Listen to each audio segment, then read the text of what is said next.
Let's begin with the brutal truth that most people feel, but few say out loud. And that's love doesn't feel free anymore. It feels more like a marketplace. Like you're not just dating, you're selling yourself. You're selling your looks, you're selling your charm, you're selling your social status, your lifestyle's up for consideration. And all of this becomes a part of your value. And whether you realize it or not, you're constantly being assessed. And on dating apps, that's where it happens primarily. But even in your DMs, even in real life, it's not about who you are, it's more about what is it that you have to offer. That's what makes today's economy of desire feel so cold and especially for those who are on the outside looking in, especially for incels, because in a system that treats attention like currency, those with the most perceived value get the most options in life, and everyone else, well, they're left scrambling for crumbs of validation. And it's not just rejection, it's a sense of feeling like you're erased. It's not just loneliness, but it's humiliation, because you're not just being passed over. Instead, you're almost being priced out of the market. And that's what this episode today is about. We're not here to shame desire. Desire is a beautiful and good thing to express. But we are here to question what has happened to it. Because desire used to be about connection. And now it feels a lot more like commerce. And that shift has changed everything. It's changed what people look for. It's changed how people actually treat one another. And it's changed what people believe that they're worth today. Especially if you're considered high value. Especially if you've been told by the apps and by culture and by silence that you're undesirable. That's where many incels find themselves.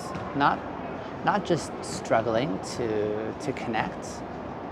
Instead, they're actually struggling to even believe that they're allowed to connect. And that belief is devastating.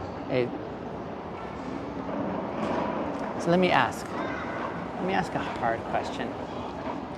What has capitalism done to love? And why are incels paying the highest price for it? So that's where we're going to begin now. And that's to understand how it is that we got here. And what we have to look at is what capitalism has rewarded in this consumerism. You see, capitalism at the core rewards scarcity. It rewards competition and performance. And when these values when they bleed into human connection, the effects they're often brutal. You see, suddenly love isn't something that we offer, it's something that we have to earn. Desire isn't mutual anymore, it's more transactional. And relationships, they start to look like deals that you're looking for. You ask things like, what can you give me? Or what do I get out of this? And that's the language of commerce. That's not connection, though. You see, in the dating world today, it's prevalent, it's everywhere, right? Profiles that feel more like resumes, dates that feel more like they're interviews, conversations where both people are too afraid to actually show their flaws because they might lose their market value. And if you already feel behind socially or financially or physically, this landscape doesn't just feel daunting. It actually feels quite hopeless. Because how do you compete in a market where your product is considered defective? That's the silent shame many incels are carrying. And it's not just that they've been rejected. It's that they've come to believe at the core they're unsellable. They have no worth to offer. And that their loneliness is proof of their worthlessness. That their lack of romantic success is really more of an indictment of who they are. And that's what capitalism, I believe, has done to desire. It's turned it into a metric of sorts. It's tied your lovability to your desirability. And it's told a whole generation of men that if no one wants you, you must not be worth wanting. Or you must not be worthwhile. And that's not just cruel. See, that's a lie. But then that lie, it gets repeated often enough by algorithms and by influencers and by the silence that goes in unanswered messages. And over time, it starts feeling true. And once that belief sets in, it begins to shape everything in your periphery. And so you stop trying, you stop hoping, and you start instead resenting. You resent not just others, but you also resent yourself. And that's where the damage deepens. Because now you're not just outside the market, you're also outside of your own self-worth. I want to take a little bit of a closer look at what happens next in this progression. See, what happens when your worth gets tied to your marketability? You start to believe that you have to earn the right to be loved. You start to view yourself like a product, one that's constantly being judged, one that's constantly being compared and even dismissed. And when that becomes your mindset, your humanity gets buried beneath your strategy, and you stop asking, what do I value? And instead you start asking, what is it that others want from me? You stop moving from integrity and you start moving from insecurity. You lose yourself in the pursuit of being seen. And that loss is devastating, because even if someone does show interest, you're not going to believe that it's real. You'll think that they just are connecting to your performance and not to what makes you you. And the tragedy is, this does not just affect incels.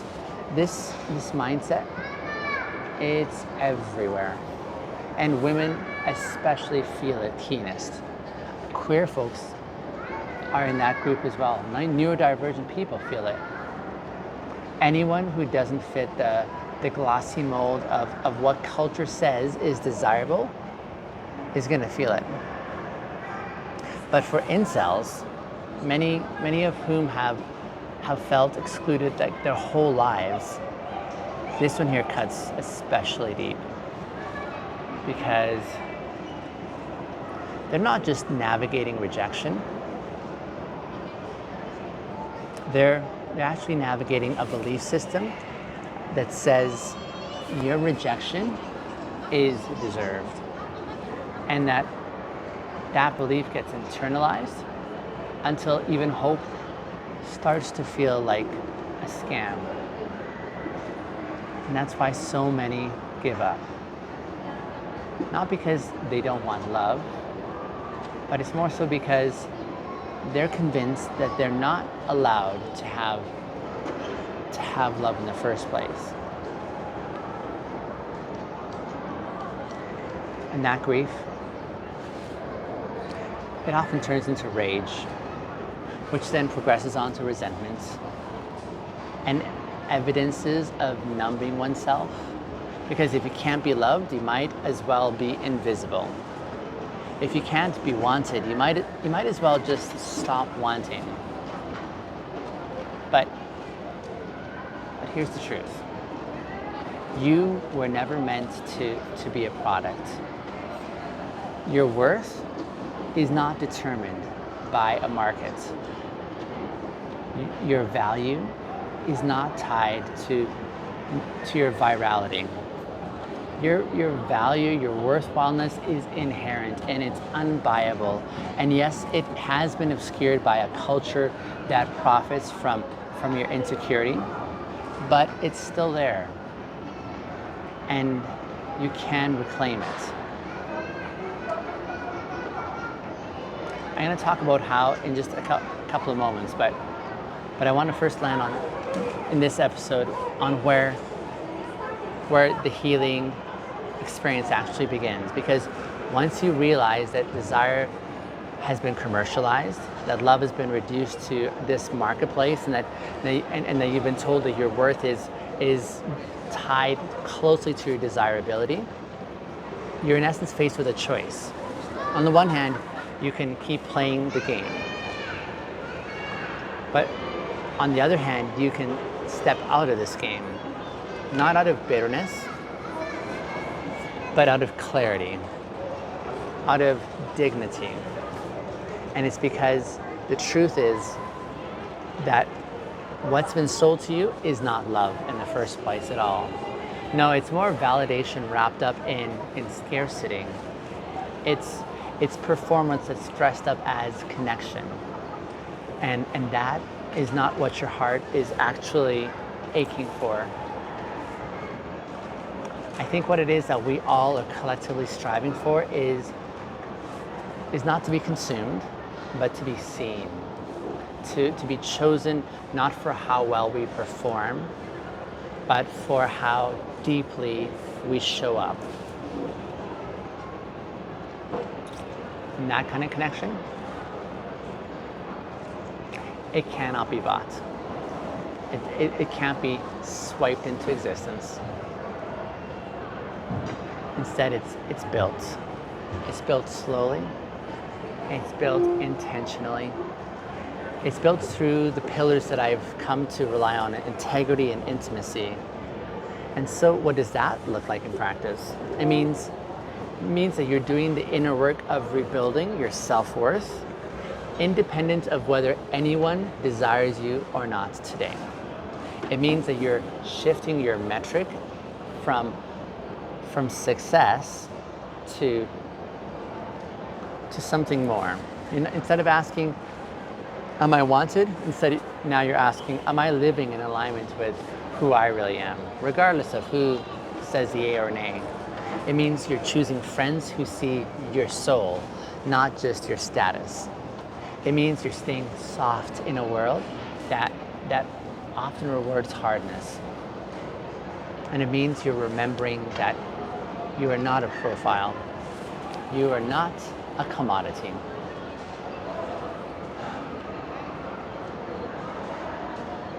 You're not a broken product, my listener. You're a whole person. A person who's worthy of being known and not just noticed.